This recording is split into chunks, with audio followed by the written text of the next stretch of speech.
Hey, what's up? I am Michael, and today we have another paint with me for you. This one is called Planetary Palm Rise.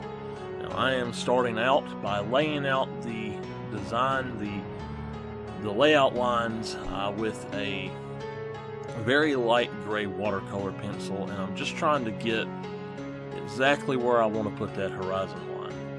And I'm going to come back in over top of that, and I'm going to lay in mountain range.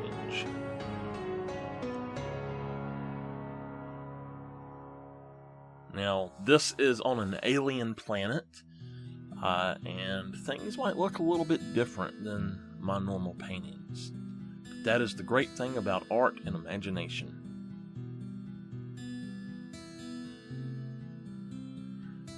So, sorry about that. This is my focus for my camera to make sure that everything is properly in focus. Just a quick little thing. Here I'm just using a circle template to create some outlines for some planets that I want in the sky. I want it to have just some different planets in different spots. And the ones on the right, I want it to sort of be aligning in a way. And the one there on the left, I just wanted it to be the really big one.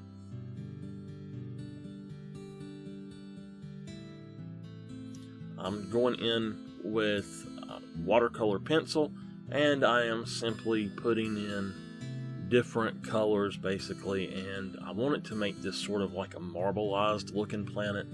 Pictures I've seen of some planets, they sort of look like they have bands of colors around them, or spots of different colors and stuff. Like there's the giant red spot on, I believe, Jupiter, and I was sort of inspired by that. It looks like a giant marble up there in the sky though. So I added an orange color, two teal colors, a green color to the back there, and then a pinkish color here.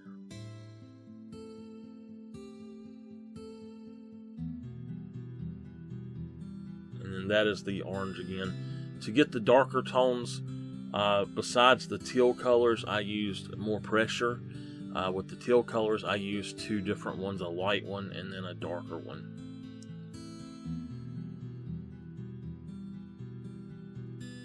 And I'm doing the same thing here. That top one is a light teal and darker teal. And then this one is the darker teal and the green. This one is the pink and then orange. And this is to show depth to the planets, basically. If I was going to go back and do it again, I would have put gray up under certain parts of the one on the left. At this point, I am simply just activating that watercolor pencil, and I'm blending the colors into each other to make them not look so like crisp lines or anything. I did go through and actually make that middle one a little bit bigger on the right. And this one, I'm very meticulous to go through and fix it to where I'm trying not to go out of the lines with it. But I don't mind if I blend the colors into each other, and I kind of like how I do that in some areas. It did end up with the orange looked a little bit grainy where I had pressed down a little bit harder. I'm not sure why, but usually it doesn't do that. I think it's usually because I put a very light coat down, a very light layer down, and then I don't really press down hard with my watercolor pencils. At the horizon line, I'm putting in a green, and then I'm going back with at this point, the darker of the two teals for the shadow, or the shadowing, or the shaded part of the mountains, and then I go back with that really light teal for the highlighted parts, or the parts that are in the sun. I'm going over some of this with a gray, and then I go back over it again with the darker teal again. And this is just to add a defined area to show that it is in shadow. And although you can't see it too good later on, I am actually going in and basically drawing that upside down and just shading it in because it's going to be water. Excuse me. With the green, I went up under it and I put a dark olive green up under it to sort of make it look like that's the start of the water. And I'm going to activate it now. I'm using just a water brush at this point with the watercolor pencil. I prefer using the water brush with the watercolor pencil for the most part.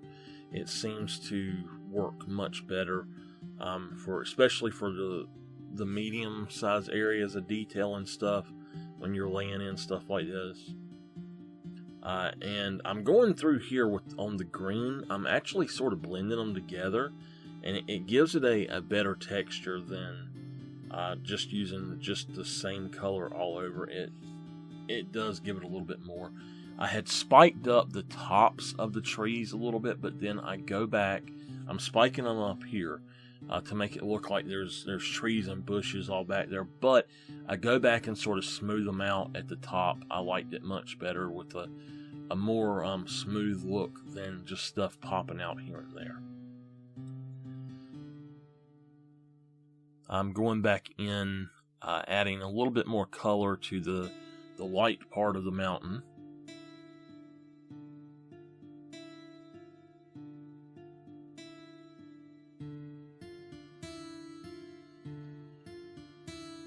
A lot of the time when I'm not actually doing something on the video here, I'm mixing colors. So I wanted to show my palette there just to say, hey, I am working on my watercolors now. I made sure in between layering, I made sure that things were dry or dry enough. Now for the sky that we're fixing to put in, I'm going to go over it with a light blue. And then I'm going to, closer to the mountains, I take it all the way down to right at the top of the mountains, and I put in a very dull yellow and then mix up an orangish color and put that in. I put a red color in over top of that. I don't want to get too far ahead of myself.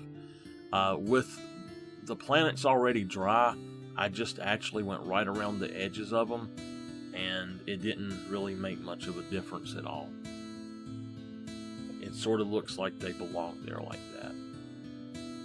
And it helps to blend them in and tie them in. Now this was a really light blue that I had mixed up, and I wanted to make it a little bit darker at the top, but I wait to do that until after I put my clouds and stuff in.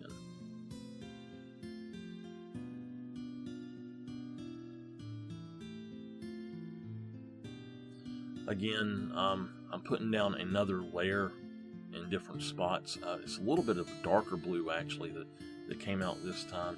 And I'm going to take this right on down to the top of these mountains. And now this is a cloudy area. This entire thing is cloudy area. Really the sky is. And I want that to come through in the texture that I use. So the background here, I don't put the sun in until later, but I put the backing area for it in and let it dry. And I'm mixing up, I believe, it's the yellowish color here now. And I'm just going to take that right on up into that blue just a little bit and sort of mix it in with that. Now it's going to sort of give a green tint, so what I'm going to do is go back with an oranger color. I think I put down red first. Now this was too dark and too rich for what I wanted. I went on and put it down, but I'm going to take my brush and I'm just going to wet my brush and then pull some of that color back out. And it makes it much oranger when I do this. It dulls it down and it makes it much oranger, and it actually gives it the perfect look to what I wanted. It gives it that orange gradient that I really was looking for, and it makes it look like there are clouds back there. So it was a very happy little mistake putting that darker red down, and it blended up into the others greatly. This is the point I start I'm using a Scrubby brush, and what I'm doing is I'm actually just sort of scrubbing in circles to make a white highlight. This is another Scrubby brush. This one you can buy. It is a flat Scrubby. You can buy them just like this. It didn't work as well as what I wanted, so I went back to the other one, and the other one is a stencil brush that I cut the bristles 3/4 of the way off of. I also have one that I cut it halfway off, but I have not tried it yet. But the one with only like the 1/4 of the bristles left, it works very well. This one here, it works great for finer lines, but you have to be extremely careful when you're doing this, because you have to,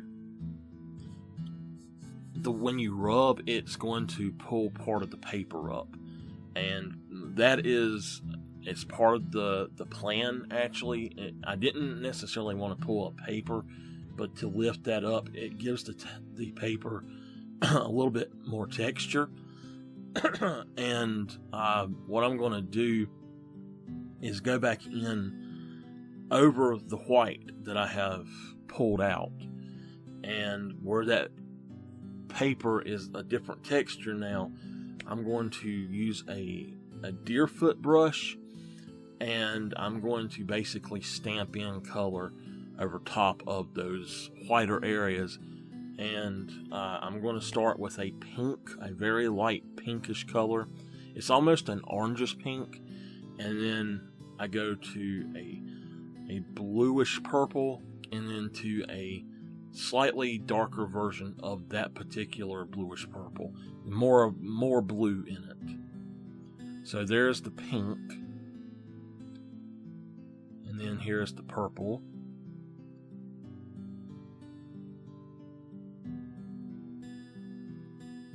and this is, like I said, it's a deerfoot brush. And what I'm doing, I'll go back to that little bit darker with more blue in it, and I'm just putting that sporadically in different areas, and that gives it a more realistic cloud texture. Now, I want it to make another type of cloud up here at the top, just to make it look like, you know, you can have clouds and they don't have to have white spots in them. But this is where I'm darkening up the top, and I'm sort of gradiating down a little bit. And those white clouds, though, with the pink and purple and blue in them, I think that they're the best part of the whole thing. I love them.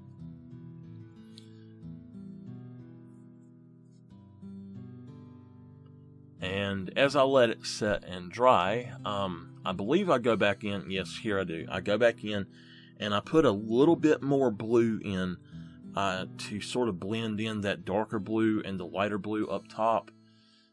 You'll see me every now and then use a paper towel to sort of soak up a little bit of water as well. And if you notice, I put the cloud on the middle bottom there. I actually put it going in front of that planet, so it would give depth to the painting. And here I'm going in with a medium blue type color, and I darken it up with a little bit darker blue. I didn't want the sky to end up looking exactly like the water, so I go back in with the darker blue. I wish I had left a little bit of the lighter blue showing through a little bit better, but it worked the way for what I wanted to happen. And I'm leaving a landform at the bottom, if you're wondering. I go back in with purple because this is an alien world, and on this alien world they have purplish bluish water, so I wanted to have this purplish color in there, and it ended up working great. I loved the way that it worked, the colors that it turned out to be.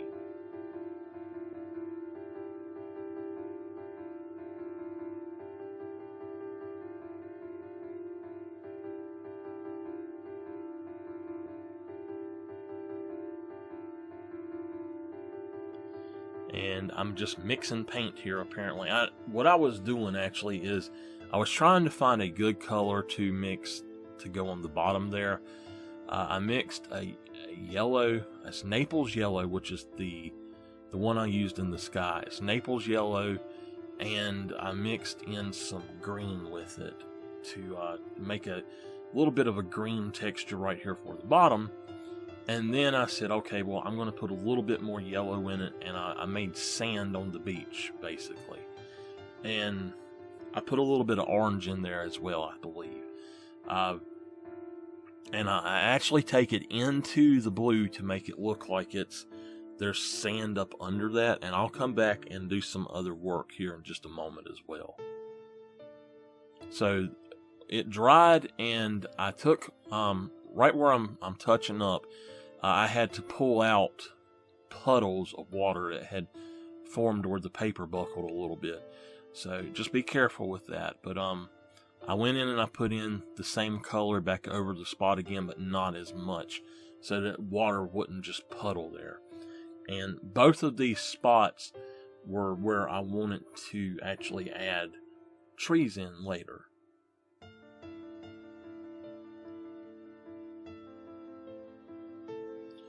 And so right here is what I'm actually doing, is I'm putting in the trees. Now the one on the right, I actually pull out because it's so wet it just will not dry. The one here on the left, it works fine. But the one on the right, because of the way that the paper had done, I didn't dry it first all the way. And the way that the paper had done, it buckled up and it made the paint run to a part that I didn't want it to run to. So that is why I have to fix that later. But I go in with it's a burnt sienna, I believe, to as that base layer, and then I mix the burnt sienna and yellow ochre to get that, and then I go in with burnt umber as the darker brown, and I end up going in with a gray mixed into the burnt umber as well to try to get it a little bit darker in areas. And as you'll see here in just a moment, I'm going to pull this water pull that paint right up off of it and dry that up a little bit, and I'll come back and actually fix that. I just want a base tone down there though. I got to thinking, hey, I'm going to be finishing this with colored pencils, so I just need a base tone. But you could see the water area through the tree, and I did not like that. So that is one reason I went back and done that. And it ended up working out perfectly fine the way that I done it. If I was going to go back and do it again, I would probably define the tree trunks a little bit differently. And that's about the only thing I would probably do differently. I wanted to put in my patent fisherman, but I didn't feel like there was a good place to have him in there. I'm going in with watercolor pencil now. I dried the trees with my hairdryer. I'm going in with watercolor pencil, and I'm adding in palm leaves, basically, on the, I don't know exactly what they're called, so we're going to call them palm leaves, and the palm foliage. So I'm adding in the spines of them, basically, and I'm going over them with a 1/8 flat brush, and just to get that paint down. Now, painting is about learning as you go as well. Always remember that you can learn as you go, and if you want to go back and redo something, there's no problem with that. Just learn how to redo stuff directly on your painting, or just take that one and set it to the side once you finish it, and then go back and repaint it again. I believe at this point I was letting things dry again. I did pull up some stuff on that left tree to dry up that trunk a little. I'm going in with a yellowish green at this point with a deerfoot brush, a 1/4 inch deerfoot brush, I believe. Let me grab it and look. It is a 3/8 inch deerfoot brush, and I'm just going in stamping in green, and then I put my brush, I stamped it directly in with very little water on hunter green, and then put it into, or just stamped it right there, stippled it onto the bottom over top of that lighter green. Now at this point I go in and I put in yellow for the sun. I kind of wish I hadn't done anything else to it at this point for that sun. But I want it to go back in, and I picked up some Naples yellow, which usually is very dull, and it actually mixed in with the other, and it made it a little bit more. So, as my friend pointed out, it looks like a lumpy sun, but it's actually, the sun is behind clouds here. And I was showing I'm going to be using some white acrylic ink to add in some ripples and stuff like that. Now, if you mix this ink, if you use it straight, you can get white on your painting like this, or you can use acrylic for this as well. I didn't like what happened right there, so I went back with just water on my brush and pulled that out a little bit. If you put water on it, the more water you use with the ink, the more transparent it becomes. And you can achieve some really nice light effects with it, transparency, if you increase the transparency of it. But you have to be very careful about how much water you put in. I'm going over the bottom where the beach part and the water meet, and I'm adding in like a foamy area. It sort of just, it makes it look like that's where the water's coming up on the beach, and it's got a little bit of foam there, and it makes it look like, hey, okay, there's something else there up under it as well. So that is why I put that in. And I'm going to come back in and touch up a few things on the trees.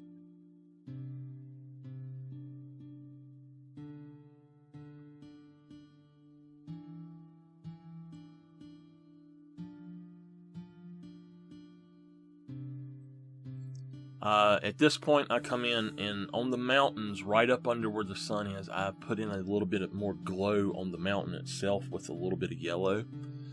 It was actually a little bit too yellow. So later on, I go over it with a little bit of a white Prismacolor, I believe. But I didn't exactly mean for it to be quite that yellow.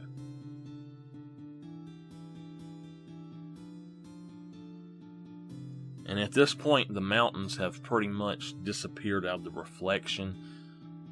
That's something that is something I'm working on, is getting the reflections properly in my water. So I come back in and I added some blue, just some of the blue that I had put in the sky and the water.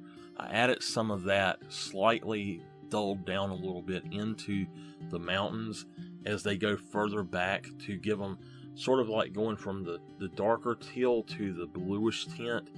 It gives them a little bit more shadow look, a shaded look. And to me, these mountains are made of ice. So I wanted to have something like that going on. At this point, I'm coming in with my color pencils. I've completely dried everything at this point. I'm going to come in with color pencils, and I'm going to finish off the piece.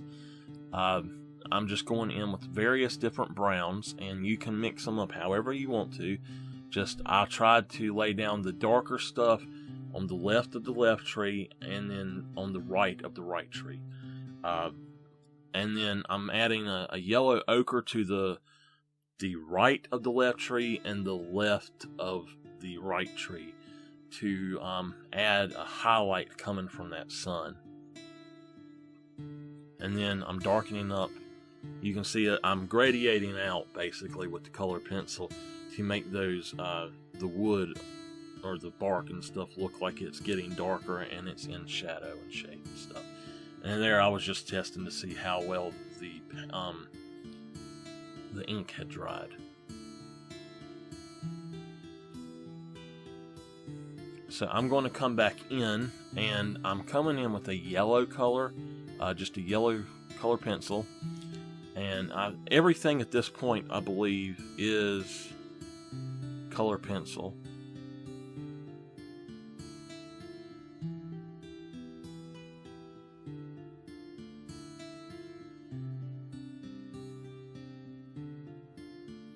I go back in with a darker green as well. I actually had the same color green that I had put down, and it wasn't showing up, so you might see me put something down and it not be there, but that's why.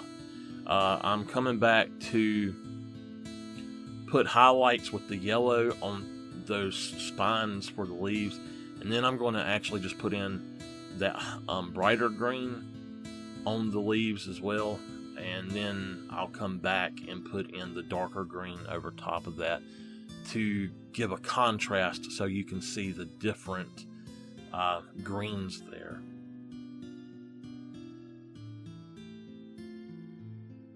You want to make sure that your darker one is further apart and doesn't look like one single color all the way across, so that you see the contrast in between the lines.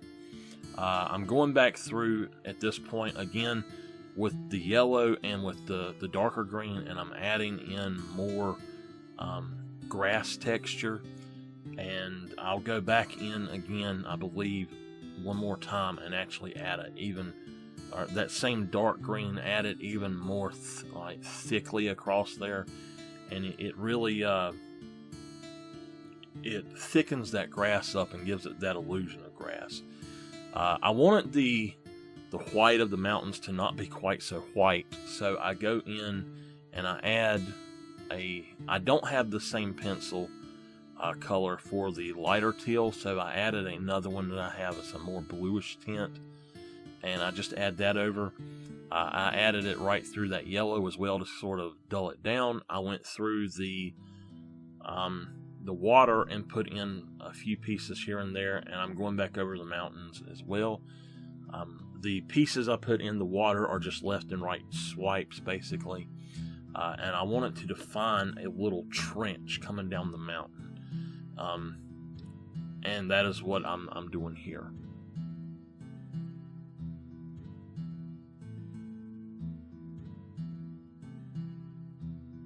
I'm going over top of the tree area on just this little part here with the color here, the darker color, which I do have the same one of in color pencil, and I'm just going over that to somewhat give a little bit more contrast there, so that you can see that there is something behind it. I wanted it to make it look like the sun was hitting certain areas, and then it was maybe something a little bit darker there as well. Now this is where I go back in with the darker green again and fill it in even more.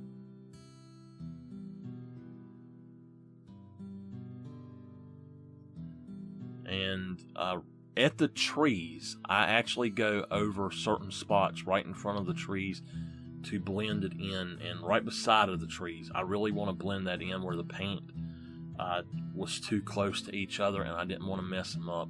So I blend in with the color pencil by putting it right up to the edges of the trees. And with the trees even, I went in and pulled them down with sharper lines doing that. What I was just doing at the horizon line with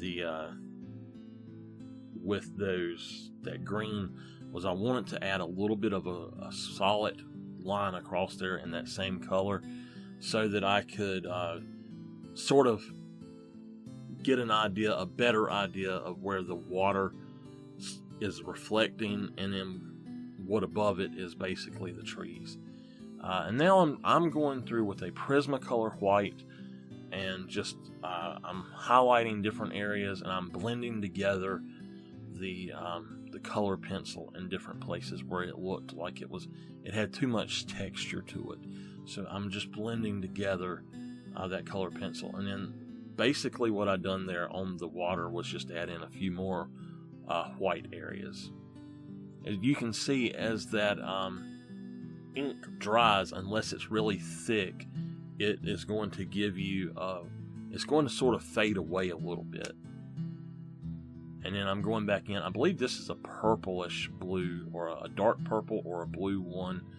And then I know I used a dark blue and then a purplish color to go in and do that. And that is it. I'm just going to add a few more details and we're done. Thank you for watching, and I will see you later.